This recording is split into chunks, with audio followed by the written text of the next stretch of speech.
I wish people would stop with the broad sweeping statement, the church, when all they mean is the storefront in my neighborhood that did me dirty.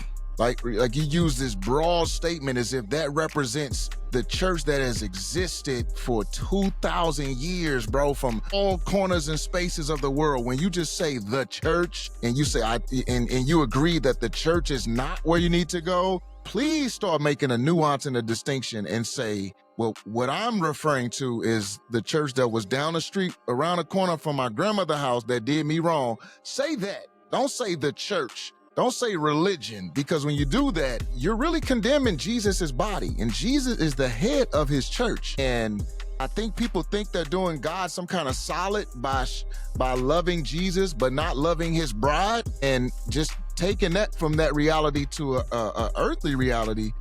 If you come to me talking about, yeah, Flame, I love you, but your wife get on my nerves, bro, we not cool, bro.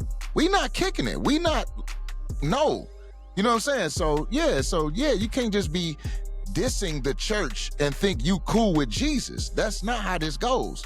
You know what I mean? Yeah, please have a more nuanced way of articulating your experience and validating other people who may have had a similar one, but help people understand that the church is something that God says the gates of hell will not prevail. God, the scripture says, I will build my church.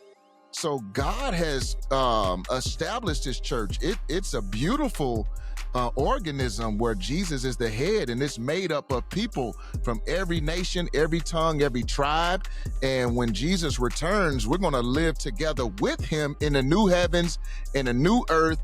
And it will be, the church present. So my goodness, please help people understand what you mean, but don't collapse that into putting dirt on God's church. God's church is beautiful, it's holy, and we should be thankful and honored to be a part of his church, because my goodness, it's where God is communicating his grace. It's where he births his children. I love how Cyprian of Carthage calls the church our mother, where God births sons and daughters through the waters of baptism. My goodness, this is a beautiful reality what God is doing.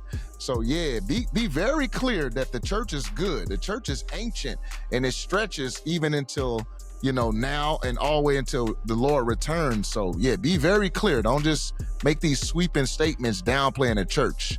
Nah, we can't do that. We can't do that. Ooh, the study.